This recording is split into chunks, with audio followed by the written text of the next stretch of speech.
Well, this winter marks the 150th anniversary of one of the largest mass executions in United States history. Members of the native Dakota people were hung and exiled during the time of the U.S.-Dakota War. Hannah Tran attended a discussion from a Dakota native who believes that their history is not often heard.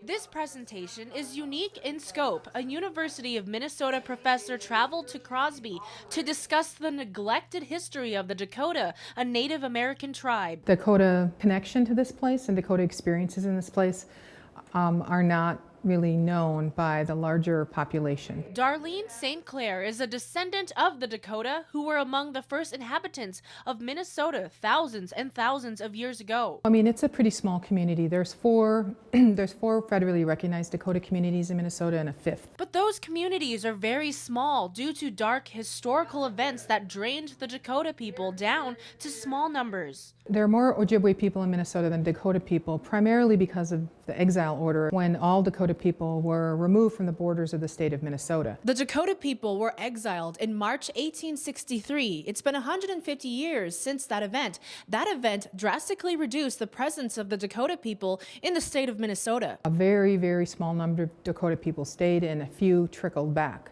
But most of our Minnesota Dakota ancestors and our relatives are still in exile. The presentation focuses on the Dakota homelands. Sources say this topic is often presented, but without a broad and in-depth context.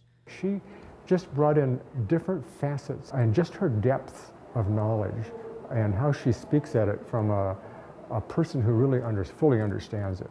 St. Clair never expected to teach, but as she witnessed a waning culture that was hers, becoming an educator seemed most effective. Hannah Tran, Lakeland News.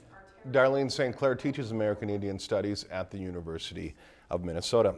If you've enjoyed this segment of Lakeland News, please consider making a tax-deductible contribution to Lakeland Public Television.